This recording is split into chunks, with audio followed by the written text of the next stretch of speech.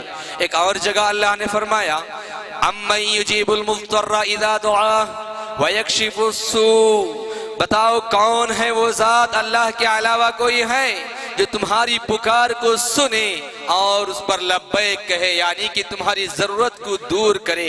وَيَكْشِفُ السُّوءَ، جو مصیبت، جو پریشانی، جو آفت تمہارے اوپر آئی ہوئی ہے اس کو دور کرے، کون ہے اللہ کے علاوہ؟ اللہ سوال کر رہا ہے۔ سامعین اکرام، جب پریشان حال شخص اللہ رب العالمین کو پکارتا ہے تو کون سی طاقت ہے رب العالمین کے سوا دعاؤں کو سننے والی؟ جب بیمار شخص اللہ رب العالمین کو پکارتا ہے، کون ہے اس کے علاوہ، کون سی ذات ہے جو بیماریوں سے شفا دینے والی؟ جب ایک مصیبت زدہ شخص اللہ رب العالمین کو اپنی مصیبت میں پکارتا ہے، کون سی ذات ہے اللہ رب العالمین کے سوا اس کی مصیبت سے اس کو نجات دینے والی؟ اور ویسے ہی کوئی بھی انسان پریشانی کے عالم میں، کوئی بھی انسان اس کو کسی بھی زندگی کے موڑ میں پریشانی لاحق ہو گئی ہو، چاہے وہ اولاد کی کمی کی حیثیت سے ہو، اولاد نہیں ہے، کون سی ذات ہے اللہ رب العالمین کے علاوہ کہ تمہیں اولاد دے سکتی ہے؟ یعنی کہ تجارت میں بے برکت کا شکار انسان جب اللہ رب العالمین کی طرف رخ کر کے پکارتا ہے، کون سی ذات ہے اللہ کے علاوہ اس کی تجارت میں برکت اور نفع دینے والی؟ حاضرین اکرام، وہی ذات ہے جو اللہ رب العالمین نے قرآن مجید کے اندر فرمایا اَمَّن يُجِيبُ الْمُضْطَرَّ، پریشان حال کی دعا کو سننے والا کون ہے؟ وَيَكْشِفُ السُّوءَ، اور اس کی پریشانی کو دور کرنے والا کون ہے؟ یعنی کہ اللہ ہے، اس کے علاوہ اور کوئی نہیں۔ بس اللہ کے نبی صلی اللہ علیہ وسلم کی یہ دعا، اللہ نبی صلی اللہ علیہ وسلم کا یہ فرمان، الدعاء هو العبادہ، دعا ہی عبادت ہے۔ مانگا جائے اللہ سے، پکارا جائے اللہ کو، پوچھا جائے اسی سے، بس پوچھنے کا سلیقہ ہو، دعا کرنے کے آداب کو ملحوظ رکھا گیا ہو اور اللہ رب العالمین سے مانگا جائے۔ قرآن مجید کے اندر جب ہم پڑھتے ہیں بے شمار نبیوں کا تذکرہ ہمیں ملتا ہے۔ اللہ رب العالمین نے ان نبیوں کو بھی انسان بنایا، جب جتنے بھی انبیاء آئے ان کے اوپر بھی مصیبتیں آئی، پریشانیاں آئی، تکلیفیں آئی، تو اپنی مصیبتوں، پریشانیوں اور تکلیفوں میں اللہ رب العالمین ہی کی ذات کو انہوں نے پکارا۔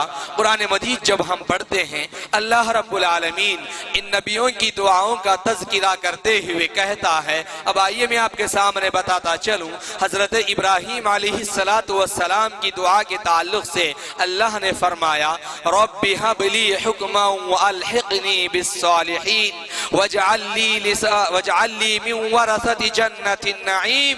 حضرت ابراہیم علیہ السلام نے جب اللہ رب العالمین سے دعا کی تو پروردگار سے صالحیت مانگ رہے ہیں، وہ تو تھے ہی صالح، وہ تو تھے ہی اللہ کے نیک بندے، پر اللہ رب العالمین سے صالحیت مانگ رہے ہیں، اور دعا کے اندر جو جذبہ کار فرما ہے وہ آخرت طلبی کا جذبہ ہے۔ سکھایا یہ جا رہا ہے تم اللہ رب العالمین سے جب کبھی بھی دعا کرو، اللہ کو پکارو، تو آخرت طلبی کا جذبہ سب سے زیادہ کار فرما ہو، آخرت طلبی کا جذبہ تمہارے اندر سب سے زیادہ کار فرما ہو۔ یہ دعاؤں کے طریقوں میں سے ایک طریقہ سکھایا جا رہا ہے۔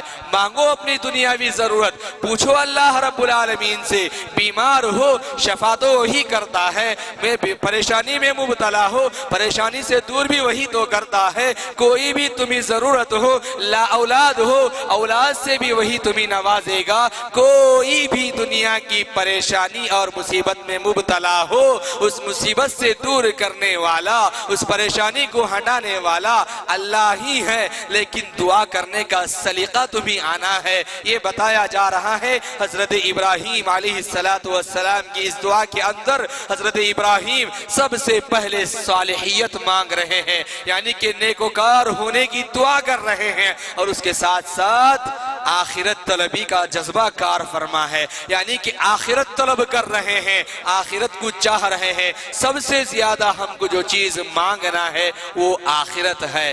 کیوں؟ اس وجہ سے کہ یہ دنیا فانی ہے، فنا ہونے والی ہے، ختم ہونے والی ہے، نہ ہونے کے برابر ہونے والی ہے۔ آپ کو پتا ہے ایک بیج جب زمین میں ڈالا جاتا ہے اور اس کے اندر سے موڑ نکلتا ہے، ایک پودا ہوتا ہے، ہرا بھرا درخت ہو جاتا ہے، تناور درخت بنتا ہے، پھل دیتا ہے، پھول دیتا ہے، ہوائیں دیتا ہے، آکسیجن فراہم کرتا ہے۔ وقت گزرتا گیا، عمر ڈھلتی گئی، ایک ایک کر کے اس کے پتے، اس کی ڈالیاں سوکھتی چلی آتی ہیں، اور پھر ایک دن آتا ہے اور وہ درخت نہ ہونے کے برابر ہو جاتا ہے، اس کی جگہ کوئی دوسری چیز لے لیتی ہے۔ تو سامعین اکرام، یہ دنیا رب نے بنایا، یہ دنیا ختم ہو جانے والی ہے، جیسے کہ ایک انسان پیدا ہوا، بڑا ہوا، پھر ختم ہو گیا۔ یہ دنیا بھی، اس کی بھی عمر آگے بڑھ رہی ہے، ایک وقت آئے گا پورے طریقے سے دنیا ختم ہو کر چلی جائے گی،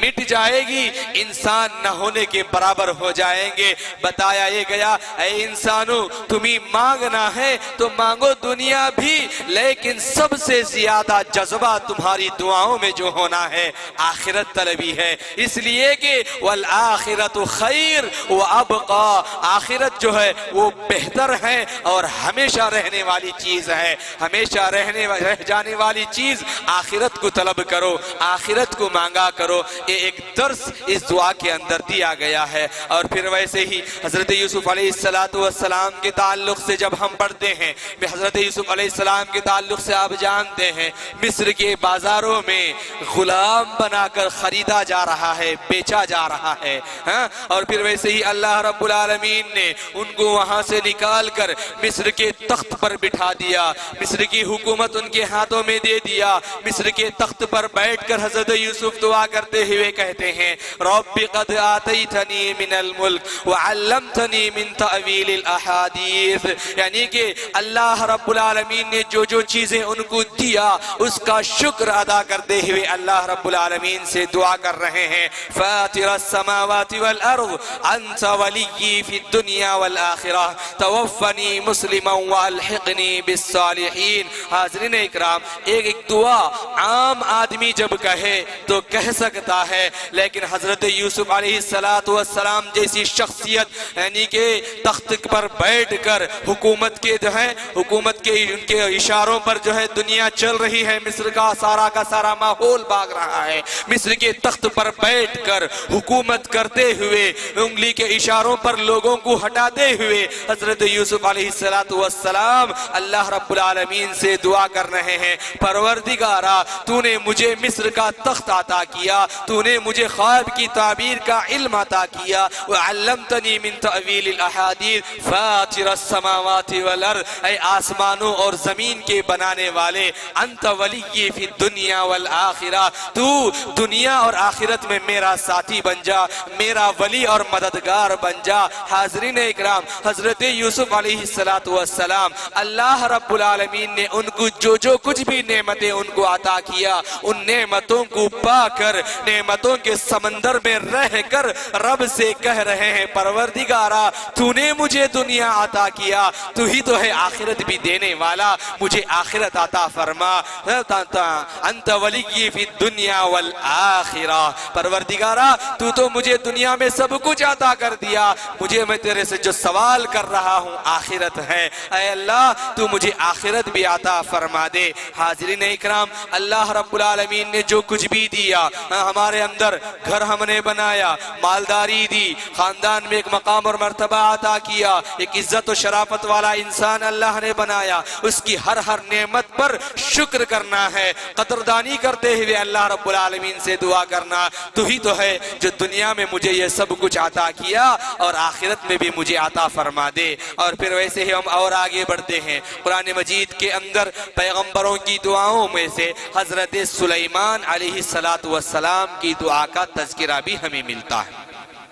حضرت سلیمان علیہ السلام یہ کون ہے؟ ان کے بارے میں زیادہ تفصیل میں نہ جاتے ہوئے میں یہ کہتا ہوں، یہ اللہ رب العالمین نے نعمتوں کی بارش ان کے اوپر برسا رکھا تھا، یعنی کہ ایسی بادشاہت اللہ رب العالمین نے ان کو دیا تھا، بے مثال جس کو ہم کہہ سکتے ہیں، بے مثال حکومت حضرت سلیمان علیہ السلام کو اللہ رب العالمین نے عطا کیا تھا۔ اور یہ کہتے ہیں رب اوزعنی ان اشکر نعمتک التی انعمت علی، اللہ رب العالمین سے جو کچھ بھی اللہ نے ان کو عطا کیا، اپنی نعمتوں کے بارش میں رہتے ہوئے ان نعمتوں کا تذکرہ کرتے ہوئے اللہ سے دعا کرتے ہیں، اے اللہ تو نے مجھے یہ سب کچھ عطا کیا۔ جب بھی اللہ رب العالمین سے دعا کرتے ہیں، جب مانگا جاتا ہے، جو چیز رب نے عطا کی ہے اس کی قدردانی بھی کرو، اس کا شکر بھی ادا کرو، اور جو چیز تمہیں چاہتے ہو اس کو بھی مانگا کرو۔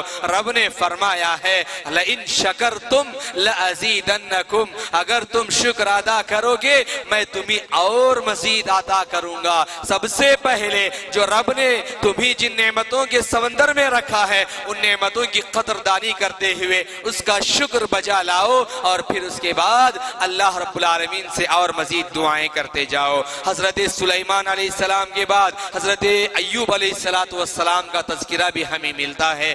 سامعین اکرام اور میری اسلامی ماؤں اور بہنوں، حضرت ایوب علیہ السلام کا جب ہمارے سامنے تذکرہ آتا ہے تو ایک ایسی شخصیت ہمارے سامنے آتی ہے جو سراپا پورے طریقے سے صبر کی ایک زندہ مثال ہمارے سامنے موجود ہے۔ حضرت ایوب علیہ السلام کے تعلق سے آپ پڑھ چکے ہیں، تندرست تھے، مالدار تھے، صاحب اولاد اور بیوی والے تھے۔ ہوا یہ اللہ رب العالمین نے ایک نہیں، سب سے پہلے صحت اور تندرستی تھی، صحت اور تندرستی کو چھین لیا، بیمار ہو گئے، اور پھر اس کے بعد اللہ رب العالمین نے ان کی جو مالداری تھی مال کو چھین لیا، کنگال ہو گئے، بیماری بڑھتی گئی، بیماری میں اضافہ ہوتا گیا، کہاں تک؟ اس حد تک حضرت ایوب علیہ السلام پہنچ گئے۔ خود قرآن مجید کا مطالعہ کریں گے تو ہمیں پتہ چلتا ہے کہ اتنے زیادہ سر سے لے کر پیر تک زخم لگ گئے تھے، کوئی جگہ باقی نہیں تھی کہ وہاں پر صحیح سلامت ہے، اور وہ زخم بھی اتنے گہرے، اتنے زیادہ کہ زخموں کے اندر سڑ جانے کی وجہ سے پیٹ میں، ہاتھوں میں، پیروں میں، رانوں میں، پیٹ میں زخم گہرائی کی میں جانے کی وجہ سے کیڑے جس کے اندر نکل آئے تھے، ان کے بدن کے اندر کیڑے نکل آئے تھے۔ حضرت ایوب علیہ السلام کے جسم میں جب کبھی کیڑا نکل کر نیچے چلے جاتا تو کہتے رب نے تیرا رزق یہاں رکھا ہے، تو کہاں جاتا ہے؟ اس کیڑے کو اٹھا کر رکھ لیا کرتے تھے، یہ کہاں جاتا ہے؟ میں آپ کے سامنے بتاؤں، حضرت ایوب علیہ السلام میں غور کرو، اللہ رب العالمین نے کسی کو سٹارٹنگ میں شروع ہی سے غریب رکھا ہے، شروع ہی سے بیمار رکھا ہے، اور اس کو بیماری اور زیادہ بڑھ گئی، اور اس جو ہے غربت اور زیادہ آ گئی۔ وہ بندے کے لیے غربت کوئی مسئلہ نہیں، ایسے انسانوں کے لیے جو ہے یہ پریشانی کوئی مسئلہ نہیں، یہ غربت اور پھر یہ بیماری زیادہ تکلیف دہ ثابت نہیں ہوتی، لیکن چیلنج اس وقت ہوگا، یہ مصیبت اس وقت ہوگی، یعنی کہ صبر اس وقت ہوگا جبکہ اللہ رب العالمین نے مالداری کی جو ہے چھاؤں میں رکھا تھا، اس کے بعد فقیری اور قلاشی کی دھوپ میں لا کر کھڑا کر دیا، صحت مندی عطا کیا تھا، ایسے بیمار کیا کہ وہاں پر جو ہے صحت مندی کو ترستے رہ گئے۔ آپ نے سنا حضرت ایوب علیہ السلام سٹارٹنگ ہی سے، شروع ہی سے مالدار تھے، مال چھین لیا گیا، صحت مند تھے، تندرست تھے، سارا کا سارا ان کی ساری جو ہے صحت مندی نکال لی گئی، اتنے بیمار چلنے پھرنے کے قابل نہ رہے۔ اتنی زیادہ بیماری کے باوجود بھی حضرت ایوب علیہ السلام اللہ سے دعا کرتے ہوئے کہتے ہیں کہ وہ ایوبا، اللہ رب العالمین نے حضرت ایوب علیہ السلام سے اتنا راضی اور خوش ہوا، قرآن مجید نے اس کے الفاظ اس طرح سے بیان کیے ہیں، وَأَيُّوبَ إِذْ نَادَى رَبَّهُ أَنِّي مَسَّنِيَ الضُّرُّ وَأَنْتَ أَرْحَمُ الرَّاحِمِينَ۔ اللہ اکبر۔ ہم سامعین اکرام آپ غور کر کے دیکھو، حضرت ایوب علیہ السلام نے اپنے رب کو پکارا، اللہ تذکرہ کرتا ہے میرے بندے ایوب نے جب مجھے پکارا، وَأَيُّوبَ إِذْ نَادَى رَبَّهُ، جب اس نے اپنے رب کو پکارا، آواز لگائی، انی مسنی الضر وانت ارحم الراحمین، پروردگارا مجھے تکلیف پہنچی ہے اور تو ہی تو ہے رحم کرنے والا۔ سامعین اکرام، ذرہ برابر بھی شکوہ نہیں، ذرہ برابر بھی شکایت نہیں، بس کہہ رہے ہیں اے اللہ تکلیف زیادہ ہو گئی ہے، تکلیف زیادہ ہو گئی ہے، اتنا کہہ کر آگے بڑھ جاتے ہیں، رب سے کہتے ہیں تو ہی تو ہے رحم کرنے والا، وانت ارحم الراحمین، اے اللہ تو رحم کرنے والا ہے، مجھ پر رحم فرما۔ ہمارے اوپر پریشانی آتی ہے، ہم پر جب کبھی بھی مصیبت آتی ہے، یا نہیں تو کی بیماری کی شکل میں، یا مال کے ضائع ہونے کی شکل میں، یا کسی بھی ہمارے بزنس میں لاس ہونے کی شکل میں، سامعین اکرام سب سے پہلا جو جذبہ ہم انسانوں کے پاس جو کار فرما ہوتا ہے وہ ناشکری اور اللہ رب العالمین کی ذات پر شکوہ شکایت کرنا۔ حضرت ایوب علیہ السلام کی زندگی اور ان کی دعاؤں کا تذکرہ کر کر رب نے ایک مثال قائم کر دی، اتنا زیادہ بیمار کہ گاؤں والے بستی والے اپنے ساتھ رکھنا گوارا نہ کیے، کہیں ایک جگہ دور لے جا کر ان کو رکھ دیا گیا، اتنی زیادہ پریشانی اور مصیبت میں رہتے ہوئے بھی زبان پر ذرہ برابر بھی شکوہ نہ لانے دیا، بلکہ اللہ رب العالمین سے اتنا ہی کہا کہ انی مسنی الضر، اللہ تکلیف زیادہ ہو گئی ہے، اللہ تکلیف برداشت سے باہر ہو گئی ہے، تو رحم کرنے والا ہے، یعنی کہ اللہ سے یہ بھی نہیں کہا رحم فرما۔ سامعین اکرام یہاں پر ہم ایک بات یہ سمجھ میں آتی ہے، حضرت ایوب علیہ السلام گویا کہ اپنے رب سے یہ کہہ رہے تھے میری یہ حالت اس سے پہلے تو نے جو رکھا تھا مالداری تھی، صحت مندی تھی، اے اللہ اس سے میں راضی تھا، یعنی کہ تو مجھے جیسا رکھنا چاہ رہا تھا اس پر میں راضی تھا، اب میری جو حالت الٹی ہو گئی ہے، بیمار ہو گیا ہوں، صحت نہیں ہے، مال نہیں ہے، آج اگر مجھے تکلیف پہنچتی ہے، اگر میں شکوہ کروں، اگر میں شکایت کروں تو گویا کہ یہ ہوگا کہ تو یہ میری حالت پر جس پر تو رکھا ہے اس پر میں راضی نہیں ہوں، پہلے میں راضی تھا، گویا کہ میٹھا میٹھا ہپ ہپ کڑوا کڑوا تھو تھو، اے اللہ پہلے کی جو حالت تھی اس پر بھی میں راضی ہوں اور آج کی جو تو حالت مجھے رکھا ہے اس پر بھی میں راضی ہوں، اس لیے کہ اس پر مجھے کوئی اور نہیں تو نے رکھا ہے، تیری مرضی ہے، اے اللہ تیری قضا پر میری رضا ہے، اے اللہ تیرے فیصلے پر بندہ ایوب رضامندی کی دلیل پیش کرتا ہے۔ سامعین اکرام یہی بندے کی ادا اللہ رب العالمین کو پسند آتی ہے، قیامت تک اللہ رب العالمین نے الفاظ بنا دیے، دیکھو جی میرا بندہ ایوب نے مجھے پکارا، وہ ایوب اذ نادا ربہ،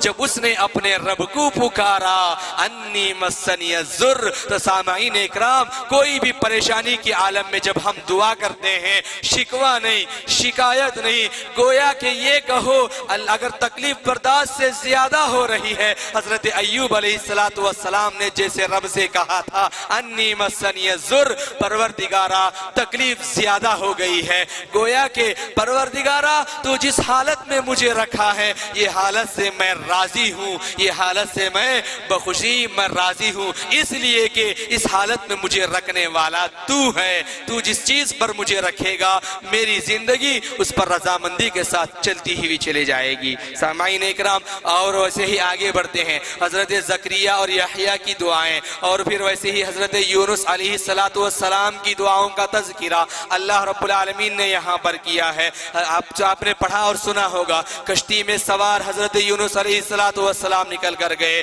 یعنی کہ ہوا کیا، وہاں پر سمندر میں ان کو ڈال دیا گیا، مچھلی نے حضرت یونس علیہ السلام کو اپنا نوالا بنا لیا، سمندروں کی تہ کے اندر مچھلی کے پیٹ میں رہتے ہوئے حضرت یونس علیہ السلام نے رب کو پکارا، لا الہ الا انت سبحانک انی کنت من الظالمین، اور اپنے رب سے کہنے لگے تیرے علاوہ کوئی عبادت کے لائق نہیں، سبحانک پروردگارا تیری ذات پاک ہے، بے عیب ہے، انی کنت من الظالمین، قصوروار تو میں ہوں، گناہوں کا صدور مجھ سے ہو گیا، اے اللہ تو مجھے معاف فرما دے۔ اب یہاں پر دیکھو مچھلی نگل گئی، اللہ سے شکوہ کر سکتے تھے، شکایت اللہ سے کر سکتے تھے، ایک تو وہاں سے اپنی بستی سے نکلے، نافرمان لوگوں سے نکلے تھے، کشتی میں سوار ہو کر دوسری جگہ ارادہ نیک تھا، دوسری جگہ جاؤں گا, دعوت و تبلیغ کروں گا, لیکن مچھلی نے نگل گئی.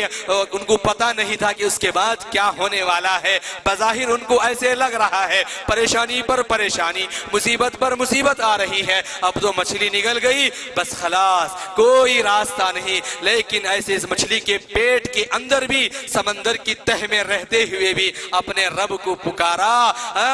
سامعین اکرام غور کرو, میری ماں اور بہنوں غور کرو, مچھلی کے پیٹ کے اندر سمندروں کی تہ میں جب اپنے بندے یونس کی دعا رب سن سکتا ہے, تو یہ اجالوں کے اندر اس کے گھر کو آباد کرتے ہوئے اپنے آپ کو رب کے سامنے انڈیل کر آنکھوں سے آنسو نکالتے ہوئے رب سے دعا کریں. بتاؤ وہ قبول نہیں کرے گا؟ لا اولاد ہو, اولاد نہیں عطا کرے گا. خاندان کے ٹینشن میں مبتلا ہو, وہ اس سے دور نہیں کرے گا. سکون و اطمینان چاہ رہے ہو, سکون و اطمینان عطا نہیں کرے گا, ضرور عطا کرے گا. یہی وہ رب ہے جس نے کہا امن یجیب المضطر اذا دعا, جب اپنی پریشانی اور مصیبت میں پکارتے ہو, بتاؤ اس کے علاوہ اور کون ہے جو تمہاری پریشانی اور مصیبت کو سن سکتا ہے. ایک مرتبہ اللہ کے نبی محمد الرسول اللہ صلی اللہ علیہ وسلم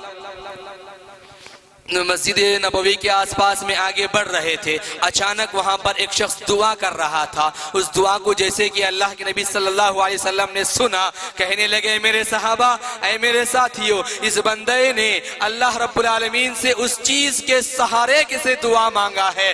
اگر بندہ کبھی بھی ایسی دعا اللہ رب العالمین سے کرے تو اللہ رب العالمین اس دعا کو کبھی واپس نہیں کبھی واپس رد نہیں کرتا. دعا کیا تھی؟ اس بندے نے دعا کی تھی, اللہم انی اسألک بأنک انت الاحد الصمد الذی لم یلد ولم یولد ولم یکن له کفوا احد, اور اپنی ضرورت کی دعا مانگنے لگا. یعنی کہ وہ اسم اعظم سے بندے نے اللہ سے دعا کیا ہے. گویا کہ اس دعا کو سن لینے کے بعد اللہ رب العالمین کبھی اس دعا کو رد نہیں کرتا, واپس نہیں کرتا. اب یہاں پر مجھے ایک بات بتانا ہے. اس حدیث کے اندر اس دعا میں پیارا نبی صلی اللہ علیہ وسلم نے اسم اعظم اس کو کہا ہے. یعنی کہ اسم اعظم کے ذریعے سے اگر دعا کرو گے اللہ ضرور قبول فرما لے گا. اور اسم اعظم کی دعا کے الفاظ بھی یہ ہیں, اور ہم اور آپ کو یہ سمجھنا ہے اسم اعظم کا مطلب, اس دعا کا مطلب کوئی پراسرار یعنی کہ طاقتور جملے نہیں ہیں.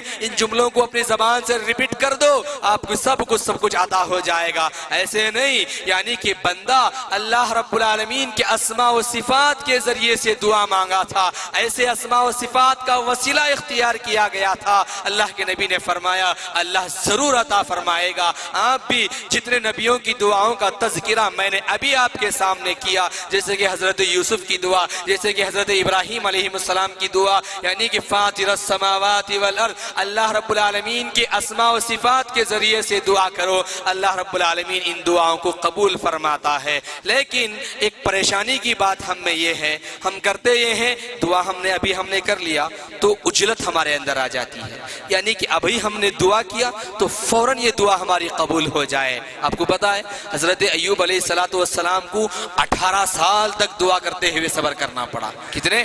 18 سال تک صبر کرنا پڑا. حضرت زکریہ علیہ السلام کے تعلق سے آپ کو پتا ہے سر کے بال سفید ہو جانے تک انتظار کرنا پڑا ان کی دعا کی قبولیت کا, تب جا کر ان کی دعا رنگ لائی. یعنی کہ اب دعا کیا, ادھر دعا کیا, ادھر اتر جانا, ایسے نہیں, انتظار کرنا ہے, عجلت کبھی نہیں کرنا. تب سے مانگ رہا ہوں اللہ نہیں عطا کر رہا ہے, ایسے نہیں ہونا. اس میں بندے ہی کی بھلائی ہوتی ہے جس کی وجہ سے رب العالمین اس کے لیے اس کو تیار کرتے ہوئے لے کر آتا ہے, جیسے کہ اپنے بندوں کو تیار کرتے ہوئے اور آگے آیا. تو سامعین اکرام, یہ چند مثالیں تھی نبیوں کی دعاؤں کی, میں نے آپ کے سامنے ذکر کیا. اور پھر ویسے ہی ایک اور روایت ہے آپ کے سامنے بتا کر یہ بتانا چاہتا ہوں کہ اللہ رب العالمین کے نبی محمد رسول اللہ صلی اللہ علیہ وسلم نے فرمایا ثلاث دعوات لا ترد.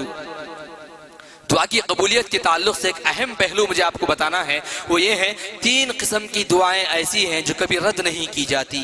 الگ الگ روایتوں میں الگ الگ باتیں آئی ہیں, میں آپ کے سامنے سکیڑ کر 2 روایتوں کو بیان کرتا ہوں. ایک دعا, ایک کے حدیث کے الفاظ, ایک ہے عادل بادشاہ, یعنی کہ عدل و انصاف کرنے والا بادشاہ.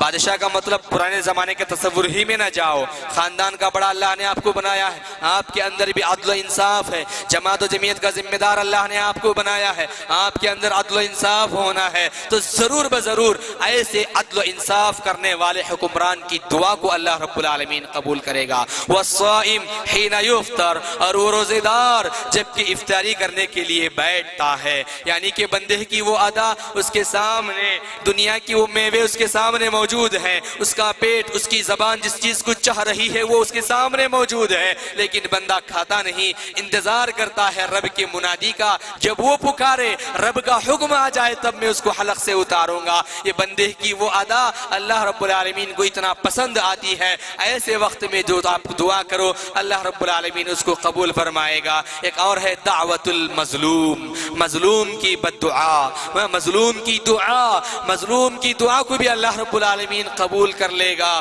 ایک اور حدیث کے الفاظ ہیں, اللہ کے نبی نے فرمایا دعوت المسافر, یعنی کہ سفر کرنے والا مسافر ہے, حالت سفر میں اگر وہ دعا کرے گا اس کی دعا کو بھی اللہ رب العالمین قبول فرمائے گا. اور پھر ویسی دعوت الوالد, والدین کی دعا اپنی اولاد کے حق میں بھی اللہ رب العالمین ضرور قبول فرمائے گا. اور پھر ویسے ہی دعوت المظلوم, جس پر ظلم کیا گیا. یہ ظلم کیے جانے کی چند مثالیں ہیں, میں آپ کے سامنے بتلا کر اپنی بات کو ختم کروں گا. اس کے لیے سب سے پہلی بات حضرت سعید بن مسیب رضی اللہ عنہ, سعید بن زید رضی اللہ عنہ. یہ کون ہیں آپ کو پتا ہے؟ یعنی کہ عشرہ مبشرہ, وہ 10 صحابہ جن کو دنیا کے اندر ہی اللہ رب العالمین نے جنت کی سرٹیفکیٹ دے دیا تھا. ان میں سے ایک حضرت سعید بن زید رضی اللہ عنہ. ان کے تعلق سے آتا ہے ایک مرتبہ ایک عورت سے ان کا پالا پڑ گیا.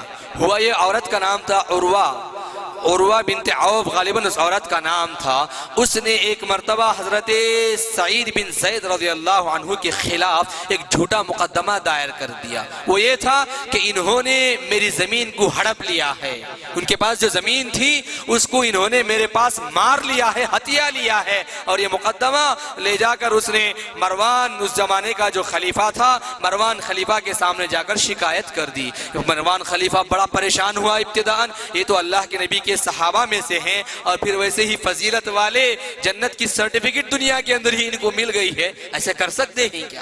اس کو یقین نہ آیا, پر پھر بھی معاملے کی جانچ اور تحقیق کرنا تھا. اس نے حضرت سعید بن زید رضی اللہ عنہ کو بلوا بھیجا اور اس عورت کو بھی کھڑا کیا. معاملے کی سنوائی ہوئی اور پھر اس کے بعد سننے کے بعد سوال کیا, اے سعید بن زید رضی اللہ عنہ, آپ کے تعلق سے یہ مقدمہ دائر ہوا ہے, کیا آپ نے ایسے کیا؟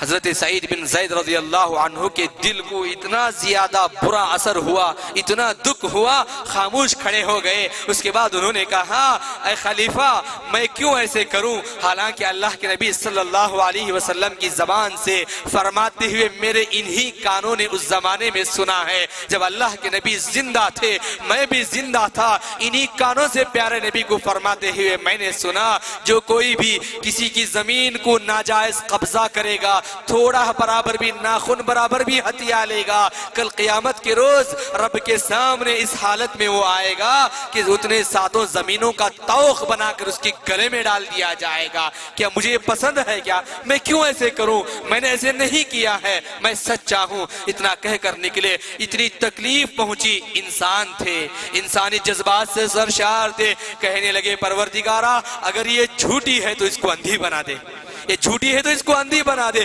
اسی زمین میں اس کا قصہ تمام کر دے. کہتے ہوئے نکل گئے, آگے بڑھ گئے. ہوا کیا, تاریخ کے اوراق اس کو گواہی دیتے ہوئے کہتے ہیں ایک عرصہ گزرا تھا. یہ بات میرے استاد محترم مولانا حافظ عبدالعظیم عمری مدنی حفظہ اللہ نے ہمیں بتایا تھا. اور ہوا یہ تاریخ کے حوالوں سے, اور وہ عورت اپنی ہی زمین میں جس کو شکایت کرتے ہوئے وہ گئی تھی, آگے بڑھتے ہوئے اس سے نکل کر اپنی زمین کے پاس آئی اور وہاں پر ایک گھڑا موجود تھا. اللہ رب العالمین العالمین نے اس عورت کو نابینا بنا دیا تھا، اس کی نگاہیں چلی گئی تھی اور اسی گڑھے میں جا کر اس زور سے گری کہ پھر دوبارہ کبھی نہ اٹھ سکی، ہمیشہ کے لیے ختم ہو گئی۔ یعنی کہ ایک صحابی کے دل کو دکھایا تھا، ظلم صحابی کے اوپر کیا تھا، انسان تو تھے، زبان سے الفاظ نکل گئے۔ اللہ رب العالمین کے نبی محمد رسول اللہ صلی اللہ علیہ وسلم نے فرمایا تھا کہ مظلوم کی دعا سے بچو، مظلوم اگر دعا کر دے گا اللہ رب العالمین کے اور اس مظلوم کے درمیان کوئی پردہ حائل نہیں ہوتا۔ اور پھر ویسے ہی ایک اور واقعہ آتا ہے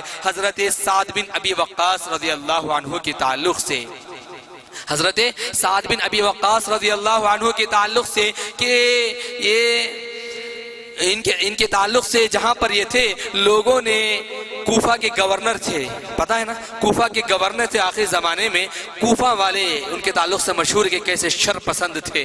کوفہ والوں کے تعلق سے کہا جاتا ہے الکوفی لا یوفی، یعنی کہ کوفہ والوں سے کبھی وفاداری کی امید نہیں کی جا سکتی، ایسے شریر لوگ وہاں کے تھے، انہوں نے کسی کو نہیں بخشا۔ ویسے ہی صحابی رسول حضرت سعد بن ابی وقاص رضی اللہ عنہ کے تعلق سے بھی انہوں نے ایسے ہی کیا۔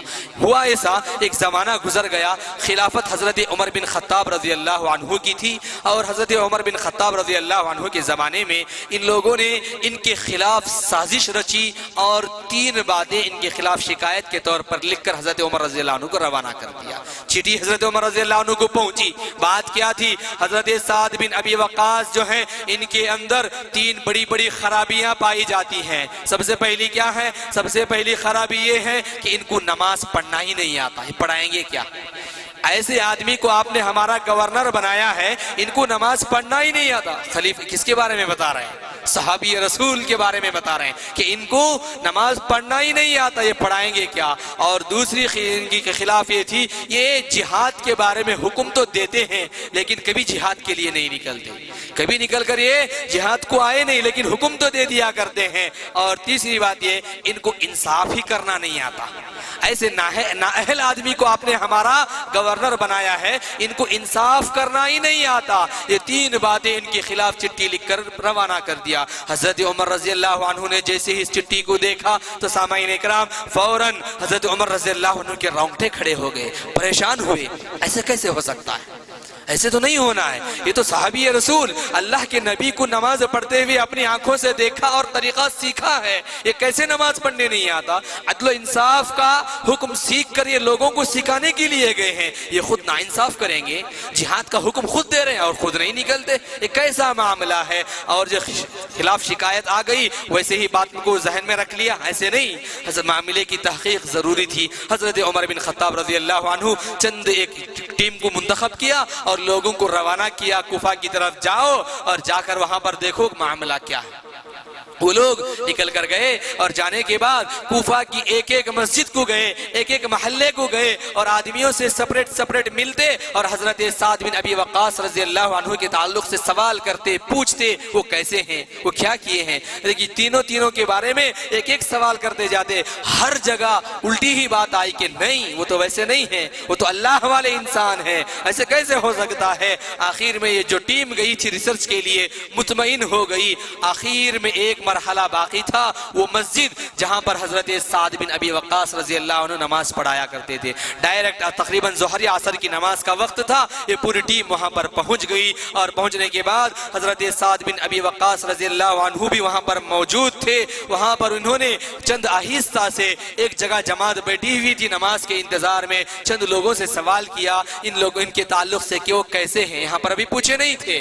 جیسے ہی سوال کیا ان میں سے وہ شرپسند لوگوں میں سے ایک آدمی اٹھ کر کھڑا ہوا اور جو ہے بے دھڑک سے ایک دم دھڑلے سے کہنے لگا، ہاں یہ تینوں کی تینوں باتیں ان کے اندر ہیں، ان کو نماز پڑھانا بھی نہیں آتا، ایک دم ان کو انصاف بھی کرنا نہیں آتا، باتوں کا حکم تو دیتے ہیں یہ خود باہر نہیں نکلتے۔ ایسے ایک دم اتنے زور سے ساری مجلس کے سامنے ان کے دل کو چھیدتے ہوئے باتیں کہہ دیا اور پھر وہاں پر بیٹھ گیا۔ حضرت سعد بن ابی وقاص رضی اللہ عنہ اللہ والے انسان تھے، کیسے وہاں پر جواب دیتے ہوئے کھڑے ہو جاتے، دل پر ایک بوجھ بن کر گر گیا، خاموشی کے ساتھ ساری باتوں کو سن لیے، لیکن انسان ہونے کے ناطے مظلوم تھے، ظلم کر دیا گیا ان کے اوپر۔ اپنی باتوں کا دفاع کرنے سے پہلے دل سے آہ نکلی، دل سے آہ نکلی، بظاہر الفاظ نکلے ہوں یا نہ نکلے ہوں، کیا تھا؟ پروردگارہ اس کی عمر دراز کر دے، اس نے مجھے کہا اس کی عمر لمبی کر دے جس نے میرے خلاف ایسی باتیں کہی ہیں، اور پھر اس کے بعد اللہ اس پر غربت طاری کر دے۔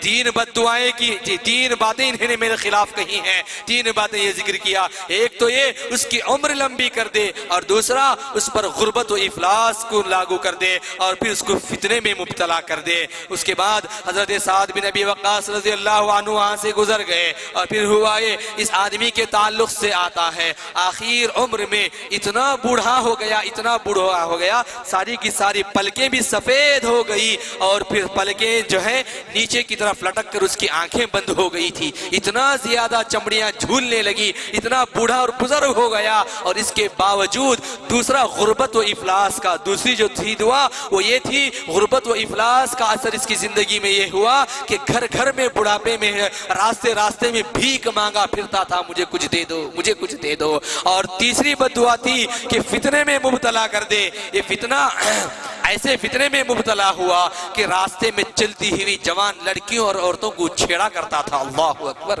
کیسی گری ہوئی ذلیل حرکت ہے، بوڑھا ہے، پوری چمڑیاں لٹک کر نیچے تک آ گئی ہیں، لیکن جا راستہ چلتی ہوئی عورتوں کو چھیڑتا ہوا پھرتا ہے۔ اس قسم کا تجربہ اس کے ساتھ ہوتا گیا۔ تو سامعین اکرام، بتانا یہ چاہتا ہوں، اگر بندہ اپنی زبان سے کسی کے اوپر جو ہے بھری مجلس میں کیوں نہ ہو یا آپس میں کیوں نہ ہو، کسی کے سامنے کسی کا دل ہم نے دکھا دیا، وہ ویسے نہیں تھا، ہم نے کہہ دیا، اگر اس کی زبان سے آہ نکل گئی تو اللہ رب العالمین اس کی زبان سے نکلی ہوئی آہ کی لاج رکھ لے گا، لاج رکھ لے گا اللہ تبارک و تعالی۔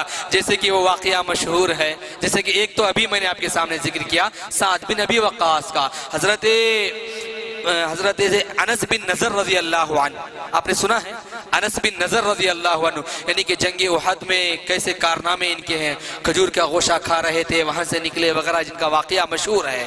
ان کی ایک بہن تھی، آپس میں لڑائی جھگڑا، عورتوں میں لڑائی جھگڑا ہو گیا۔ میں کہہ رہا ہوں اللہ کے بعض بندے ایسے بھی ہیں، اگر وہ قسم کھا لیں تو اللہ ان کی قسم کی لاج رکھ لیتا ہے۔ اس کی مثال حضرت انس بن نضر رضی اللہ عنہ ہے، ان کی بہن نے آپس میں عورتوں میں لڑائی جھگڑا ہوا، اور ایسے زور سے ہوا، مکہ مارا دوسری عورت کو کہ اس کا دانت ٹوٹ گیا۔ اسلام میں کیا ہے؟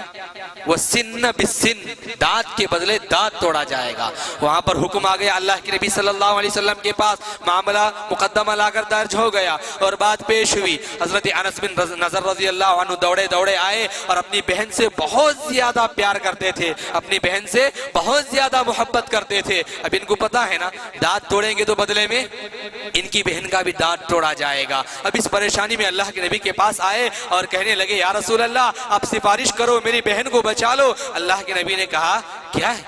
اللہ رب العالمین کا فیصلہ ہے، اللہ کے فیصلے کے سامنے تم شکایت لے کر آئے ہو، ناممکن ہے۔ تو پھر وہاں پر وہ لوگ بھی آگے، کسی بھی ان لوگوں کے پاس گئے، منت سماجت کی، بہت سمجھایا، لیکن وہ لوگ کسی بھی صورت میں ماننے والے نہیں تھے۔ قصاص ہمیں چاہیے، ان کی بہن نے ہماری بہن کا دانت توڑا ہے، نتیجے میں اس کا بھی دانت توڑو، ہم یہی چاہتے ہیں کہ پھر دوبارہ معاشرے میں ایسی برائی نہ ہو۔ بات آگے بڑھی، اللہ کے نبی صلی اللہ علیہ وسلم کے سامنے کھڑے ہو کر کہنے لگے، یا رسول اللہ آپ ان سے کہیں کہ یہ ہمیں معاف کر دیں۔ اللہ کے نبی سے سفارش نہیں بلکہ کہہ رہے ہیں خود ان لوگوں سے، اللہ کے نبی آپ کہیں کہ انہی میری بہن کو معاف کر دے۔ ان لوگوں نے کہا کہ نہیں، ہم معاف نہیں کرتے۔ انہوں نے کہا، یا رسول اللہ آپ ان سے کہیں کہ وہ دیت لے لیں، اونٹ بکریاں جو کچھ بھی لینا چاہتے ہیں ہم دے دیں گے، آپ ان سے کہو کہ میری بہن کا دانت نہیں توڑا جائے گا۔ انہوں نے کہا کہ نہیں، کسی بھی قیمت پر ہم ماننے والے نہیں۔ تو پھر آخر میں انہوں نے کہا، اتکسر سنیت الربیع، ان کی بہن کا نام ربیع تھا، کیا میری بہن ربیع کا دانت توڑا جائے گا؟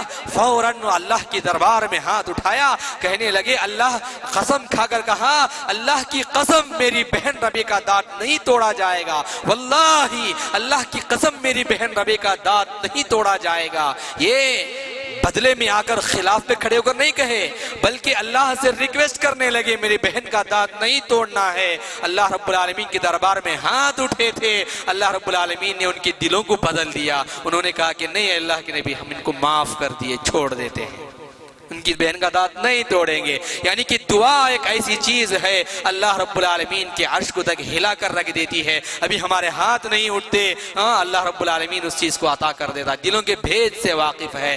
وقت تو ہو گیا ہے، لیکن مجھے آخر میں ایک بات بتا کر اپنی بات کو میں ختم کر دوں گا۔ اویس قرنی کا نام آپ نے سنا ہے، واقعہ بھی مشہور و معروف آپ نے سنا ہوگا، نام سنا ہے اویس قرنی، سنے ہیں نا؟ میں آپ کو بتا دوں ان کے تعلق سے وہ یہ ہے کہ ایک مرتبہ یہ اپنی ماں کے بہت زیادہ خدمت گزار انسان تھے۔ جب اللہ کے نبی زندہ تھے اسی وقت جو اسلام کی دعوت و تبلیغ ان تک پہنچ چکی تھی، اور پھر اسلام ایکسپٹ کر لیے، قبول کر لیے، صحابی بننے کے شرف کے لیے اسلام لانا، اللہ کے نبی کو دیکھنا، اللہ کے نبی کو دیکھنا، صحابیت کے شرف سے اپنے آپ کو مشرف کرنے کے لیے تڑپ رہے تھے۔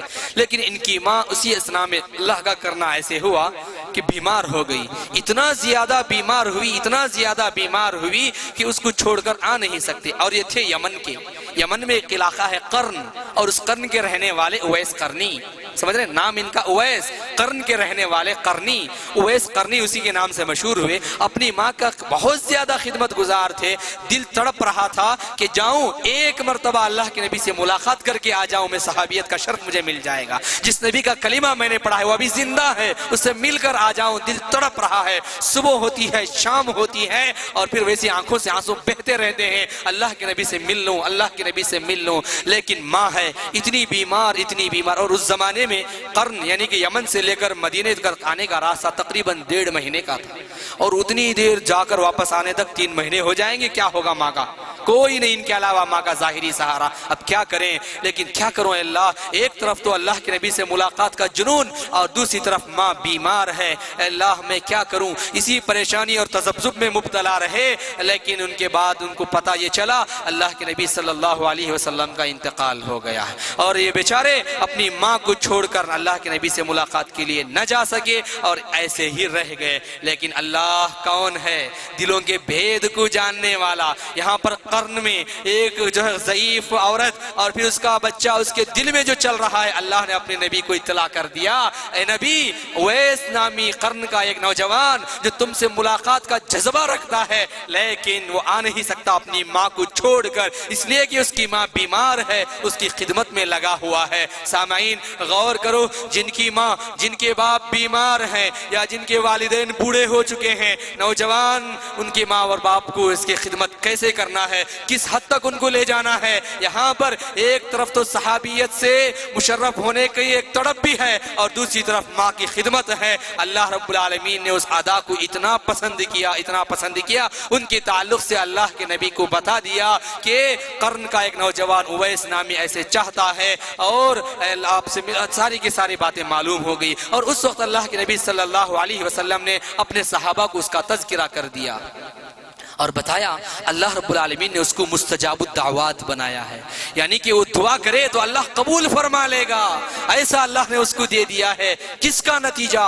ماں کی خدمت کرنے کا، ماں کی خدمت کرنے کا۔ کہاں ہیں وہ لوگ جو اپنی ماں کو بلند آواز سے بات کرتے ہیں؟ رب نے کہا وَلَا تَقُلْ لَهُمَا اُفْ، اف تک نہ کہو، اف تو درکنار زبان دراز کرتے ہیں۔ ایسے ناہنجار نوجوان بھی ہیں، ماں کو کہتے ہیں زبان کاٹ لوں گا۔ ایسے انسان بھی آج کی دنیا میں موجود، باپ کے سامنے بلند آواز سے بات کرنے والے۔ کہاں ہیں وہ لوگ؟ سنو، اللہ کے نبی صلی اللہ علیہ وسلم نے بتایا کہ اللہ رب العالمین نے اس کو مستجاب الدعوات بنا دیا ہے۔ اگر تم اس کے زمانے کو پالو، اگر تم نے اس کو مل لیا تو تم اس سے دعا کروا لو۔ پھر اس کے بعد اللہ کے نبی صلی اللہ علیہ وسلم کا انتقال ہو گیا، اور حضرت ابو بکر رضی اللہ عنہ کا خلافت بھی ختم ہو گئی، حضرت عمر رضی اللہ عنہ کا دور آیا۔ حضرت عمر رضی اللہ عنہ جب کبھی بھی لوگ جو ہے قرن سے یعنی کہ یمن کی طرف سے عمرے کے لیے، حج کے لیے آتے، لوگوں کو بھیج دیتے، جاؤ اور تلاش کرو تم میں سے کوئی قرن کا رہنے والا اویس نامی آیا ہے۔ جب کبھی بھی جاتے تلاش کرتے، ہر ہمیشہ نہیں یہی جواب ملتا۔ یہ خود تلاش کرتے ہوئے ایک مرتبہ پہنچ گئے، پتا چلا کہ ایک نوجوان ہے، ایک بزرگ آئے ہوئے ہیں جو کہ قرن کے رہنے والے اویس نامی نوجوان، ایک بزرگ آدمی وہاں پر آئے ہوئے ہیں۔ حضرت عمر رضی اللہ عنہ خود نکلے اور گئے، جا کر ان سے بات چیت کی، پوچھا من منکم، تم میں سے کون ہے اویس؟ انہوں نے کہا کہ فلاں، لوگوں نے اشارہ کیا کہ فلاں صاحب ہیں،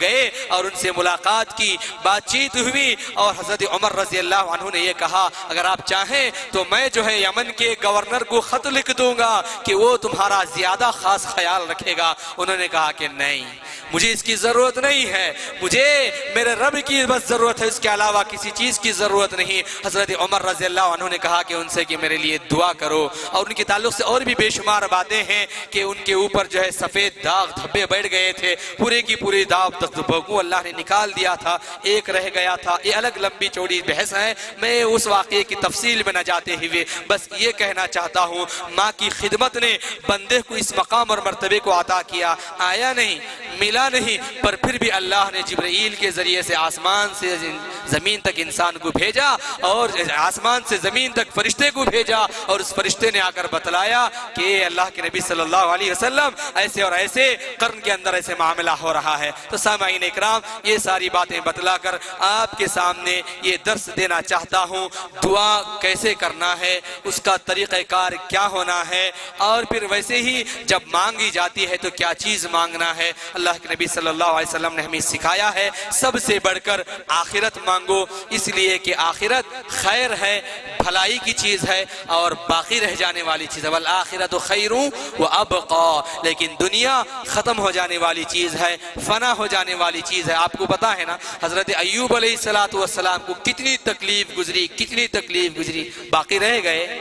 مظلوم کے تعلق سے جب آتا ہے، فرعون کی بیوی آسیہ کے تعلق سے آپ نے سنا، انشاءاللہ اللہ نے کبھی موقع ملا تو تفصیل سے اس کے تعلق سے بھی ہم بات کریں گے، آپ نے سن رکھا ہے وہ واقعہ، اس کی تفصیل میں نہ جاتے ہوئے میں بس یہ کہتا ہوں کتنا زیادہ تکلیف اس عورت کو دی گئی، بھاری بھرکم چٹان اس کے اوپر لاد دیا گیا ہے، نہیں ہے؟ کیا کہا اس نے؟ رب ابن لی عندک بیتا فی الجنہ، پروردگارا مجھے بس جنت میں تیری قربت میں ایک گھر چاہیے۔ اللہ نے قبول کر لیا، آج دنیا ہی کے اندر پردہ ہٹا دیا، اور اس عورت نے، اس ماں نے اسی دنیا میں رہتے ہوئے آخرت میں اپنا گھر دیکھ لیا۔ تو سامعین اکرام، مانگنا ہے آخرت مانگو، اس لیے کہ وہی بھلائی کی چیز ہے، دنیا کی ضرورت کی چیزیں بھی اللہ ہی سے مانگو، وہ عطا کرے گا۔ تو بس یہ میسج تھا، آپ کو دینا تھا۔ پچھلے درسوں میں میں نے آپ کے سامنے ایک بات بتائی تھی، وہ بات یہ ہے الیہ یصعد الکلم الطیب والعمل الصالح یرفعہ، یعنی کہ دعا، نیک باتیں، اچھی باتیں، یہ سب کیا ہیں؟ اوپر لے جانے والی چیز ہیں، یعنی کہ اللہ کی طرف جاتی ہیں، لیکن اوپر تک اس کو پہنچانے کا کام کس کا ہے؟ عمل صالح کا۔ اس کی مثال میں نے آپ کو دیا تھا پتنگ سے، آپ کو یاد ہے نا؟ پتنگ جب تک دھاگا پتنگ سے بندھا ہوا ہے، پتنگ اوپر تک جائے گی، اگر دھاگا پتنگ سے کٹ جائے گا تو پتنگ نیچے آ کر گر جائے گی۔ ویسے ہی دعا اگر ہم کرتے ہیں تو اس دعا کے مطابق عمل بھی کرنا ہے۔ اگر ہمارا عمل اس دعا کو سپورٹنگ کا کام کرتا ہے، جیسے کہ پتنگ کو دھاگا سپورٹ کا کام کرتا ہے، اگر ہم نے اس دعا کے بعد عمل نہیں کیا، بس دعا کر گئے، اس کے بعد عمل ہمارا اس کے برخلاف ہے، تو یاد رکھ لو وہ دعا اس ٹوٹی ہوئی پتنگ کی طرح ہے جس کا دھاگا نکل گیا ہے اور کہیں کوڑا کرکٹ میں گر گئی ہے۔ تو ہماری دعا بھی واپس آ جائے گی، رد کر دی جائے گی۔ دعا کے لیے ضروری بات کیا ہے؟ عمل، والعمل الصالح یرفع، نیک عمل اس دعا کو اوپر اٹھانے والی چیزیں ہیں۔ تو لہٰذا ہم تمام کو چاہیے اللہ رب العالمین سے رو کر گڑ گڑا کر دعا کریں، اور اللہ رب العالمین کو خوش کرنے کی کوشش کریں، منانے کی کوشش کریں۔ اللہ تبارک و تعالی ہم تمام کو اس کو راضی کرنے کی توفیق عطا فرمائے، آمین۔ وآخر دعوانا ان الحمد للہ رب العالمین۔ السلام علیکم ورحمۃ اللہ وبرکاتہ۔